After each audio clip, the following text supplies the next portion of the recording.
The amount of carbon dioxide in the atmosphere now is 50% higher than it was in 1990. And not only are we piling in more and more carbon dioxide in the atmosphere, but we are chopping down the forests of the earth at a great rate. And the forests themselves are the most efficient consumers of carbon dioxide that there are on Earth. We're going to destroy the ground because the soil of a rainforest isn't very good. We are actually tampering with the climate of the Earth and with the very atmosphere that we breathe. When we talk about the disappearance of the ozone layer, we don't know what will happen when the ozone layer goes. The world. Assalamualaikum warahmatullahi wabarakatuh dan selamat pagi. Saya Aina Jua dan saya Nur Azlin. Kembali kita ke rancangan Laka hari ini. Seperti yang diketahui, krisis alam sekitar bukan lagi sebagai ancaman masa depan, tetapi telah menjadi realiti kontemporari yang melebihi batas-batas toleransi dan kemampuan adaptasi lingkungan. Pertumbuhan dan pertambahan kerosakan alam sekitar telah mencapai dimensi serantau. Banyak sumber daya bumi diambil dan dieksploitasi atas keperluan ekonomi sekarang. Dengan ini banyak kerosakan berlaku seperti penipisan lapisan ozon, kepupusan spesies, pemanasan global, penyahutanan serta pencemaran sungai, laut, udara dan tanah. Semua tragedi ini diibaratkan pertembungan antara kemajuan peradaban seluruh dunia dengan sistem ekologi bumi. Realitinya, pertembungan berlaku disebabkan 3 perubahan besar dari segi hubungan manusia dan bumi. Pertama, ia disebabkan pertambahan mendadak bilangan penduduk bumi. Kedua, revolusi ilmu pengetahuan sains dan teknologi yang meningkatkan kemampuan manusia untuk memanipulasi alam semula jadi dan memberi impak kepada dunia. Akhir sekali, cara berfikir mengenai hubungan manusia dengan alam sekitar yang berubah, malah ini bukan ke arah yang lebih baik kerana kita menerima tekanan modernisasi yang kuat untuk menafikan tanggungjawab menanggung akibat pada masa hadapan hasil tindakan sekarang. Oleh itu, bersempena dengan sambutan Hari Alam Sekitar Sedunia, kita bakal merungkai Deklarasi Stockholm yang merupakan persidangan pertama untuk membangkitkan kesedaran global mengenai pembangunan lestari alam. Stockholm, Sweden, June 12, 1972.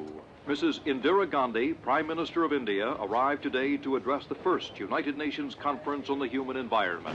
It is clear that the environmental crisis which is confronting the world will profoundly alter the future destiny of our planet. No one amongst us, whatever our status, strength or circumstance, can remain unaffected. Stockholm, Sweden, June 16, 1972. Baiklah Najwa, seterusnya usaha-usaha ke arah isu pembangunan alam sekitar mula diperkenalkan menerusi persidangan Bangsa-Bangsa Bersatu Persekitaran Manusia di Stockholm, Sweden pada tahun 1972 yang telah membantu ke arah penumbuhan program alam sekitar Bangsa-Bangsa Bersatu iaitu UNEP dan institusi antarabangsa untuk alam sekitar dan pembangunan iaitu IIED. Sejak daripada itu, dunia telah menerima kepentingan isu alam sekitar yang dikaitkan dengan pembangunan dan deklarasi ini bertemakan prinsip dan alam sekitar manusia yang telah dianjurkan oleh United Nations.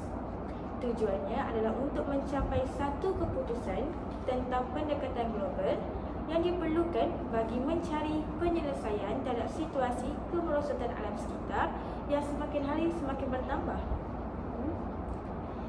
Ia juga tidak seperti acara sebelumnya.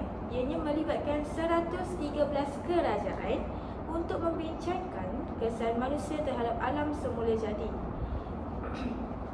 Antara negara yang terlibat adalah Australia, Jepun, India, Denmark dan juga negara kita sendiri iaitu Malaysia. Deklarasi Stockholm ini juga menyeru agar bangsa-bangsa di dunia mempunyai kesepakatan untuk melindungi kelestarian dan meningkatkan kualiti lingkungan hidup bagi kehidupan manusia. Oh, begitu. Okey, kita tengok Deklarasi Stockholm merupakan peristiwa yang sangat bersejarah bagi hukum alam sekitar. Deklarasi Stockholm telah merefleksi konsep tentang pembangunan berasaskan lingkungan. Konsep ini bukan sahaja mengajak seluruh negara dan penduduk bumi untuk meningkatkan kepedulian terhadap ancaman kerosakan alam sekitar, tetapi juga melihat adanya kesejajaran antara pembangunan dan pengelolaan lingkungan hidup dan bukan sesuatu yang harus dipertikaikan antara satu dengan yang lain.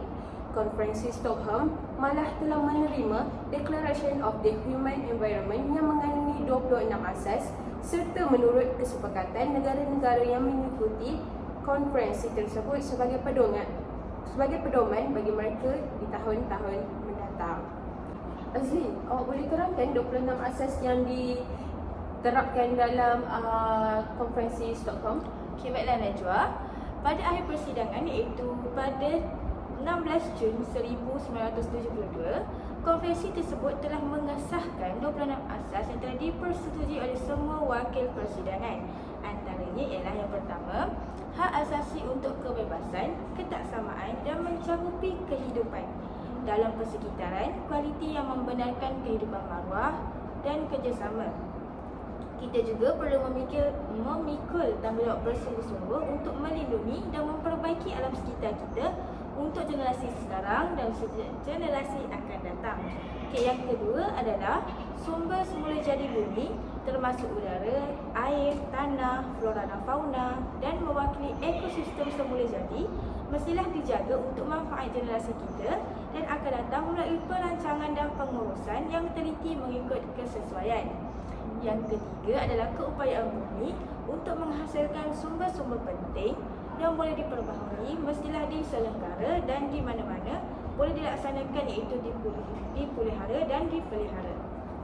Okay, yang keempat adalah kita sebagai manusia mempunyai tanggungjawab yang khusus untuk menjaga dan menguruskan warisan kehidupan liar dan habitatnya dengan bijak kerana hari ini kehidupan liar ini semakin terancam teruk oleh gabungan faktor-faktor yang buruk.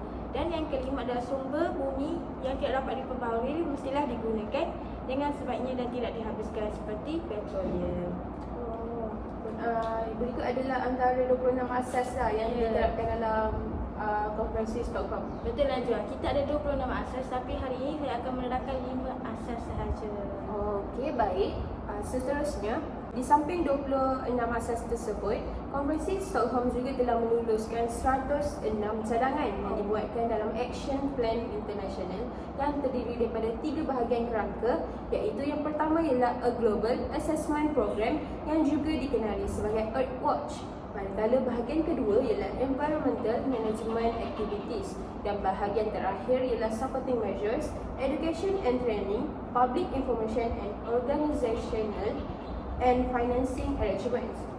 Rentetan daripada konferensi Stockholm 1972 bahkan telah mewujudkan cadangan 96 persidangan Stockholm. Melalui cadangan ini, Program Pendidikan Alam Sekitar Antarabangsa IIEP telah ditubuhkan pada tahun 1975. Ianya bertujuan untuk meningkatkan pertukaran maklumat dan pengalaman antara negara yang terlibat mengenai sesuatu bencana atau alam sekitar. Malah, kajian dan eksperimen antara pelbagai negara juga dilakukan untuk mengkaji sebab dan mencari jalan penyelesaian kepada sesuatu masalah alam sekitar agar perkara ini dapat dielakkan daripada untuk berlaku di negara-negara tertentu. Jelaslah daripada cadangan 96 ini, negara-negara di dunia dapat bersama-sama dalam memastikan keamanan alam sekitar dapat dijaga. Okey, baiklah. Dalam sedar kita sampai ke penghujung ya, Najwa? Ya.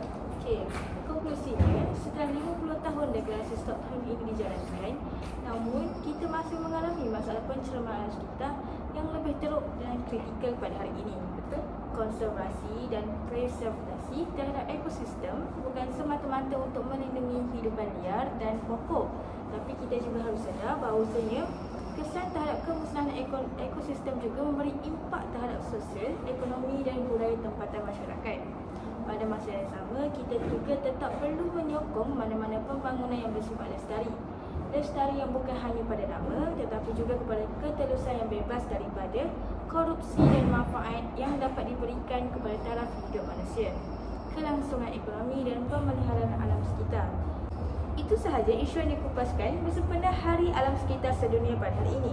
Sayangi alam, hidup bahagia. Assalamualaikum.